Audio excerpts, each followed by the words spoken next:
Calendar for the day. The first bill on the calendar today is House File number 3669.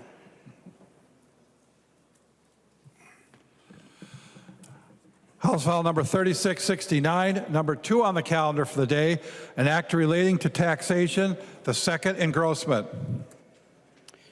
I recognize the author of the bill, Representative Marquart. Thank you very much, Mr. Speaker and members. House File 3669 is the tax bill.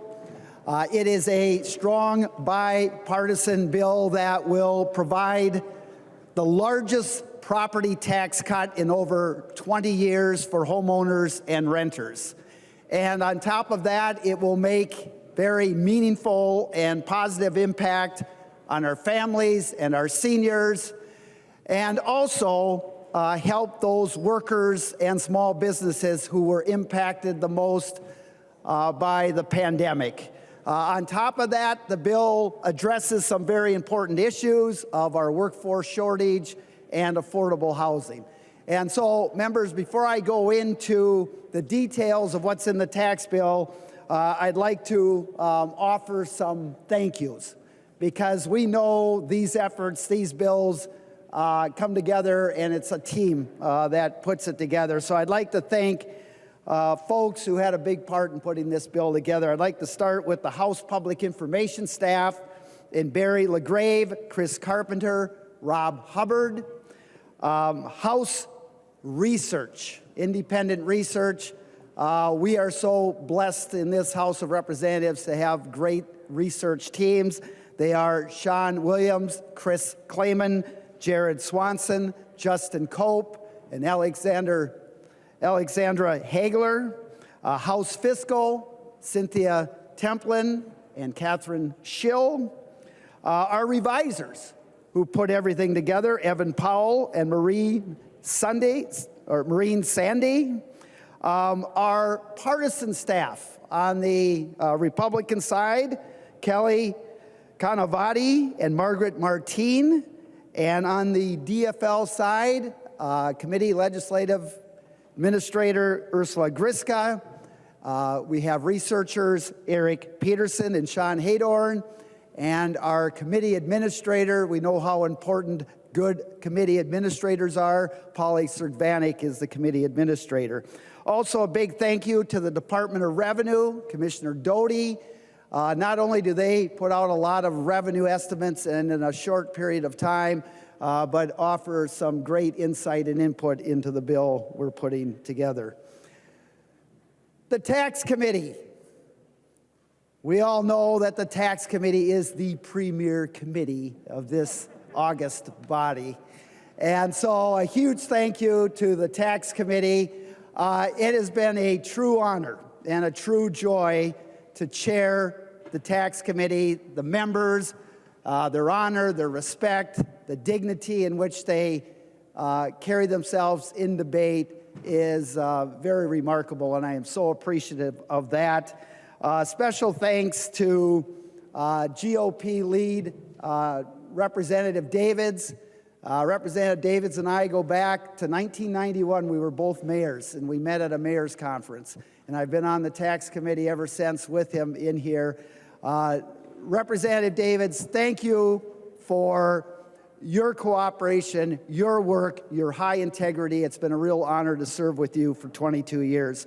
Also the lead on the new Republican side, Representative Miller. Thank you so much for your work. Our Vice Chair, Les Lagarde, for always having my back. I appreciate that very, very much. And our Property Tax Chair, Representative Joachim, who you'll see when she talks about the property tax side, all the hard work that they put in. So thank you all for all of this. This is always teamwork. This is the House's bill. This is the House's bill. So the premise of this tax bill is very Minnesotan. It's very Minnesota nice.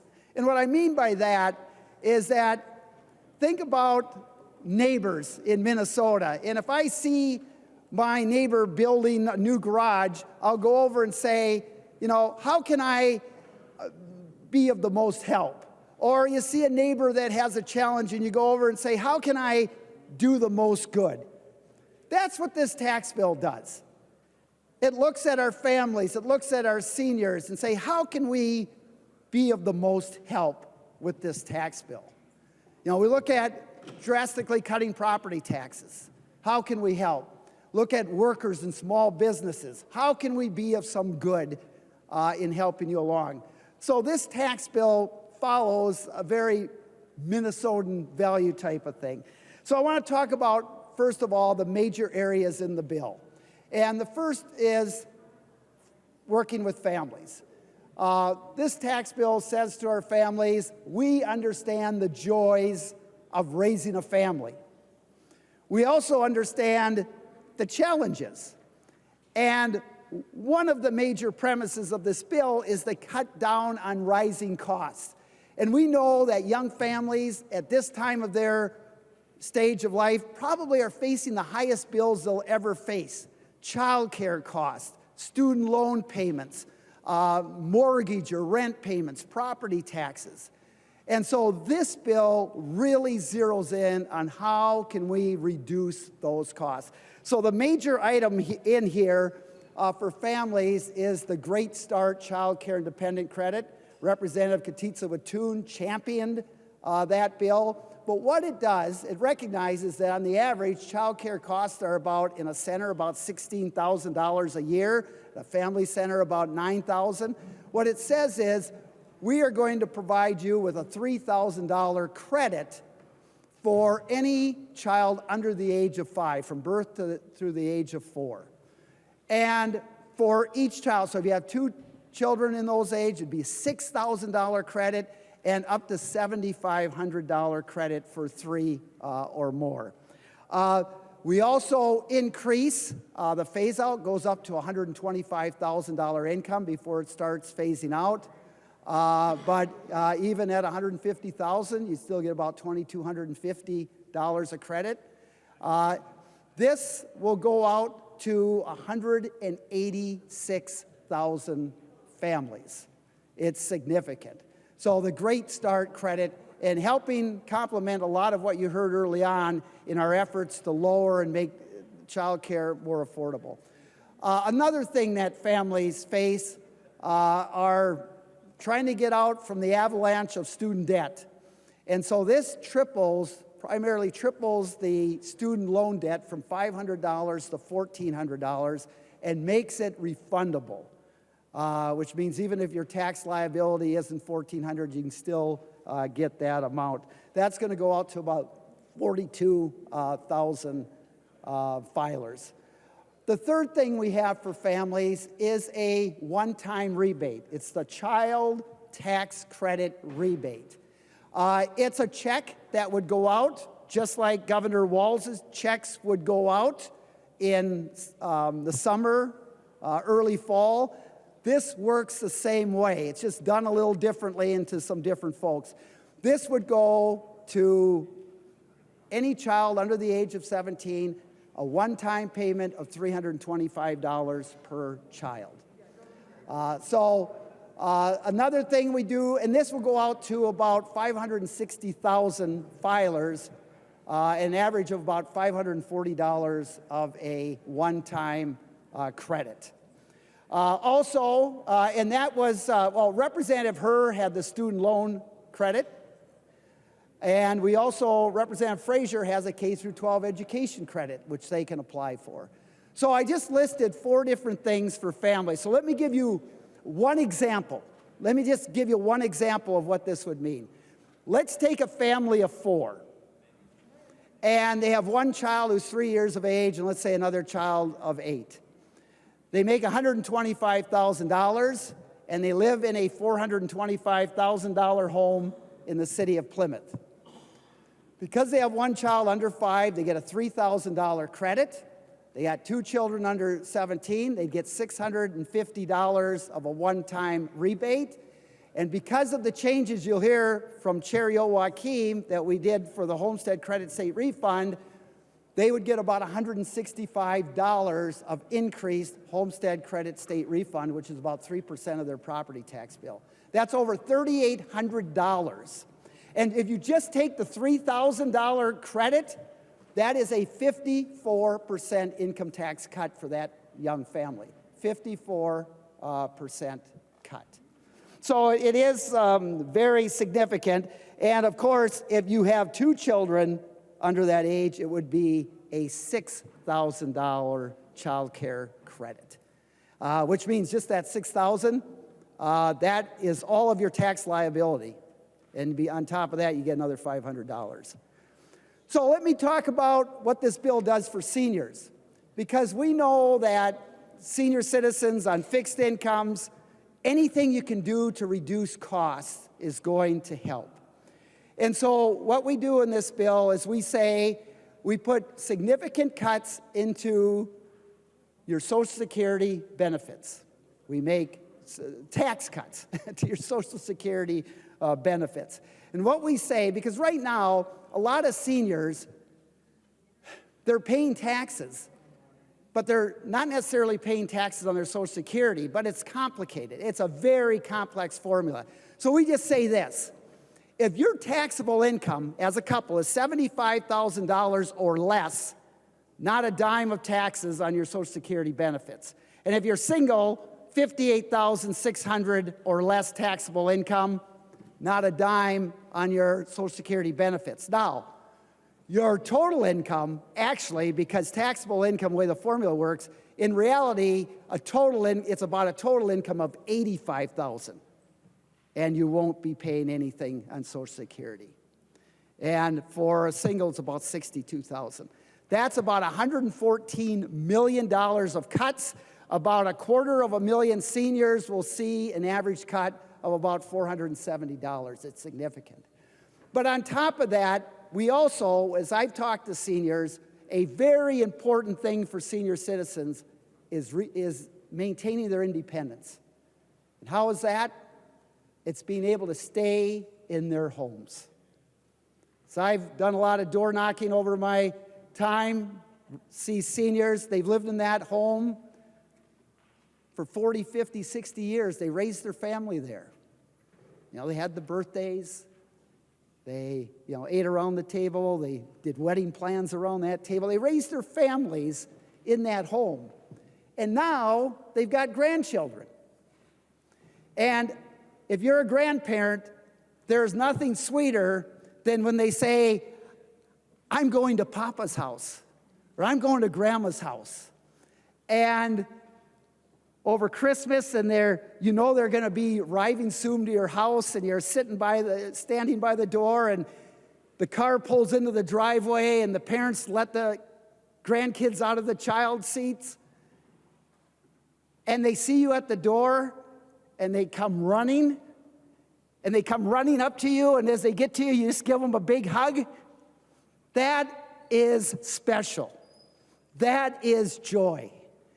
And that's why one of the major things we're doing in this bill is cutting property taxes, making sure our seniors can stay in their homes and enjoy that as long as they can.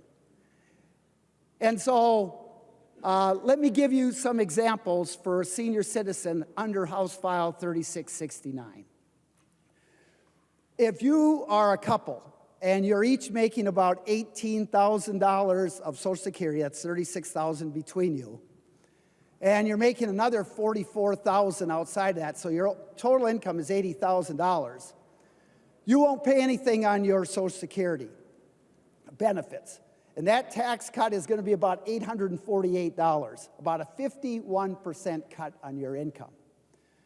Besides that, again, because of the changes made in the tax bill, and let's say you're living in a $350,000 home in Edina, you would see an increase on your homestead credit state refund of about $141, about 3% of your tax bill.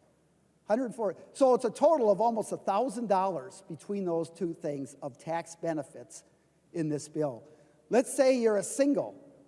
You've got $18,000 Social Security. You're earning $34,000 additional dollars.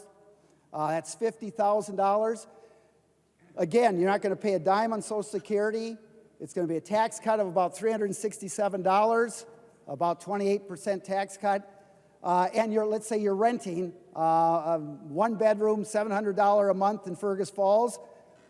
Because of what we're doing in the renter's credit, you would get an increase of about $147 on your renter's credit, about a 10% increase of what you normally would have. That is significant. And so we spend a lot of dollars saying, how can we be of the most good to our families and our seniors? So a few other things here before I want to go to the renter's credit. We also look at how we can help workers and small businesses who have been hit hardest by the pandemic. Representative Stevenson has an unemployment insurance subtraction like we did last year, up to $10,200 for workers lost their jobs, were on unemployment insurance.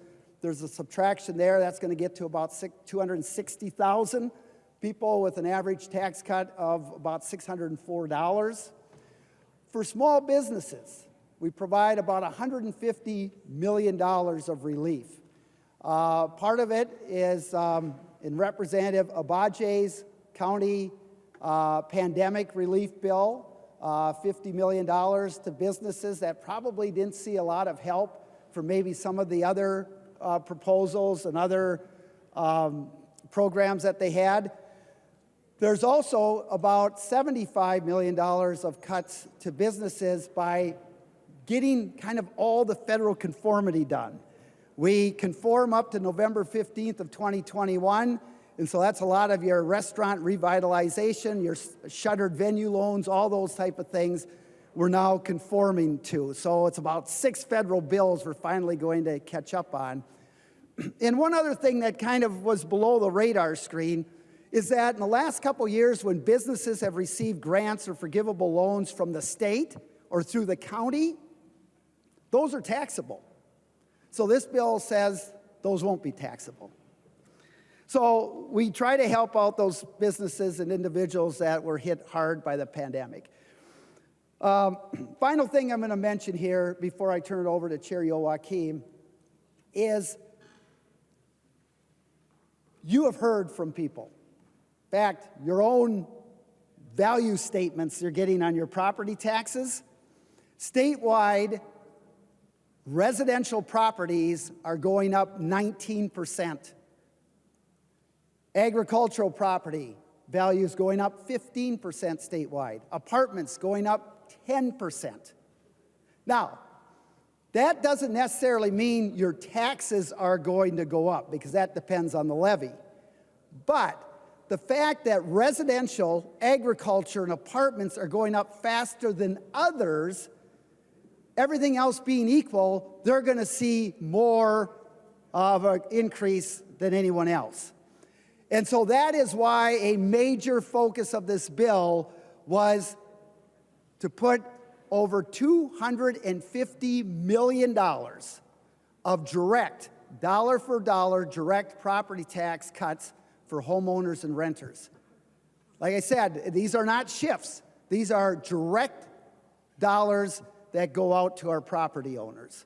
That's going to be significant. And the big part in there is moving the renter's refund to the renter's credit, which means moving it from a refund that comes out in August and September and moving it now to your income tax as a credit. By the way, this is nothing new. This was done this way prior to 1981 when during, if you remember, well, you don't remember that year, but if you history, they had several special sessions to try to solve a big budget deficit, and it was a shift. It was a shift. We're bringing that back. And so not only will that bring in over 100,000 new people who are eligible that now will qualify, but another thing we do is we move from household income to adjusted gross income, which means non-taxable Social Security, when you apply for the renter's credit, no longer has to be counted. So let me give you one example. You've got a senior couple earning $36,000 in Social Security, each getting about $18,000. And let's say they're earning another $10,000. So their total income is $46,000. We've heard a lot of folks say, you know, you've got a lot of seniors that are only living off their Social Security, and that's true. But even if you exempt all of the Social Security benefits from taxation, you don't impact that family or that couple because their Social Security isn't taxed anyway.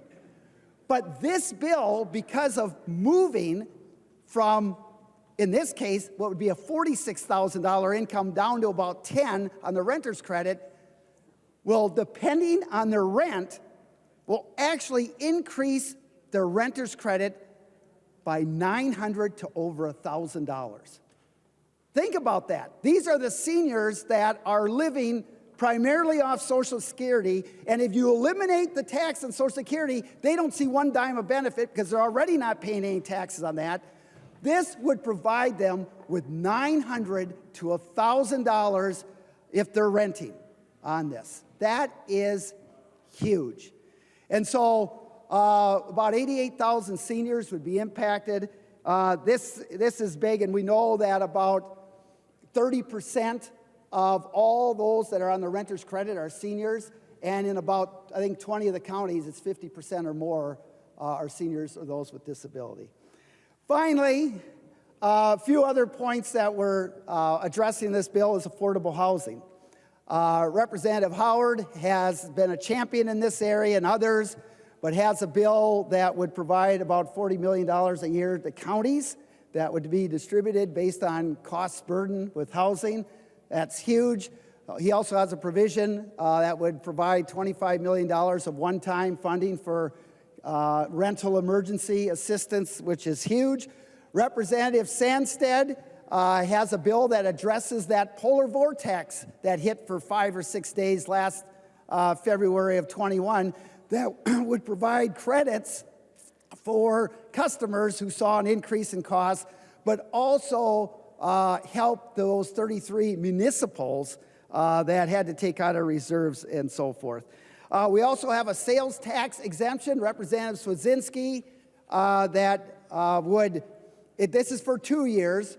Maybe in conference we can go further than this, but it would be for 2 years that any local government on construction starting last year up to January 1st of this next year, that sales tax would be exempt. Representative Joachim has the historic rehabilitation credit in the bill. So there's a number of things in there. Members, this is a Minnesota nice tax bill. Again, the largest property tax cuts in over 20 years for homeowners and renters. It's going to lower costs for our senior citizens and our families. It addresses those hit hardest are workers and small businesses by the pandemic. And so I'm looking forward to a good debate today. And with that, Mr. Chair, I'd like to turn it over to Chair Joachim to talk about all the work, wonderful work she did on the property tax side. I recognize the member from Hennepin, Representative Joachim. Thank you, Mr. Speaker and members. Chair Marquart, I would like to thank you for your partnership and your years of dedication to this body and our state.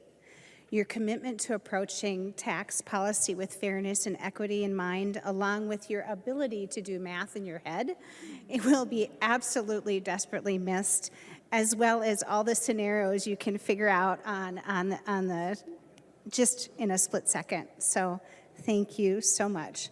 Members, I'll be going over the property tax portions of the bill. I would like to echo Chair Marquart's thank yous to our House nonpartisan staff and partisan staff that help our committees run smoothly and allow us to do our jobs professionally. And thank you to House media who make sure that our committees can be seen by the public and have made the virtual committee process possible. I would also like to thank the members of our Property Tax Committee for all the hours you put in and the bills that you introduced. All that has made this a much better bill. And thank you for listening to the hours of testimony, especially when we have to delve into the wonderful world of local option sales tax. I also want to thank my Vice Chair, Aisha Gomez, for her work ethic and patience with me. And finally, to lead Representative Hertaus. deep gratitude for your willingness to meet with me week after week to go over all the bills on the agenda. There were times where we definitely found common ground, and I would like to think that we learned a little bit from each other along the way. Members, one of the major tasks we have in the Property Tax Division is to make sure that our property tax system has a sense of fairness and equity. Through the Property Tax Refund Program, homestead exclusions, targeted property tax cuts, renters credit, and senior deferral program, we provide homeowners and renters with money to offset a portion of their local property taxes. Through local government and county program aid, we send assistance to our cities and counties so that they can provide needed services to their communities. As a division, we also support our schools with levy equalization for those communities that have lower property values. The legislation before you makes needed investments in all of these programs. This bill also provides tax increment financing flexibility to our cities and makes needed updates recommended by the Office of the State Auditor in the implementation of TIF. You can see these changes in Article 6. In Article 7, you can see the provisions for 15 different local option sales tax, as well as language that clarifies the process for these tools and the types of projects that qualify. We really try to tighten up the process and still make it very transparent. Also in Article 7, you'll see lodging taxes for a few cities and counties. But the largest investment, nearly 2/3 of our budget, goes to a transformational change that Chair Marquart mentioned to the renter's credit. We move from the income calculation from household income to adjusted gross income, as well as moving the program onto the income tax forms. And I'd like to thank Chair Marquart, Vice Chair Representative Gomez, and Representative Agbaje for their work in this area. This provision will make a difference for Minnesotans across the state. And when you look at the data, in over 1/3 of our counties, 40% of the renters who use this program are seniors and or folks with disabilities. Renters are in each and every one of our districts and communities, and they are struggling to meet the high cost of rent compared to their income. This provision expands the amount of folks who qualify, simplifies the application process, and gets them their money months earlier. We also make a variety of investments in property tax cuts that will be felt in each one of your communities. We increase our investment in the Property Tax Refund Program by updating the income qualifications, increasing the max refund by $200, and adjusting the threshold and co-pays to focus increased refunds to those making between $21,000 and $71,000 a year. Members, those are folks in our communities who are PCAs, who are teachers, who are beginning police officers, who are young professionals just starting out, and those making minimum wage up to $35 an hour. These folks will see an increase in their property tax refunds in this bill. And thanks to Representative Kelly Morrison, we adjust the homestead market exclusion from 2012 values to current ones. That will increase the amount of value excluded from taxes on the front end. In particular, will help our suburban areas that are seeing big spikes.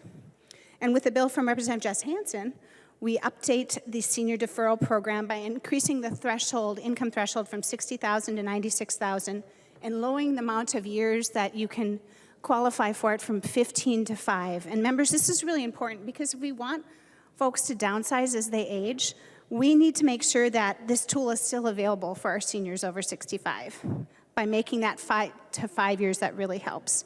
Finally, a bill from Representative John Hewitt changes our targeted property tax credit. Currently, this refund program allows anyone, regardless of income, who has a 12% spike in their property taxes in 1 year to receive some of this relief. I wish I would have known more about this program. I think over the last 20-some years of being a homeowner, we probably qualified for it 5 times and didn't realize it.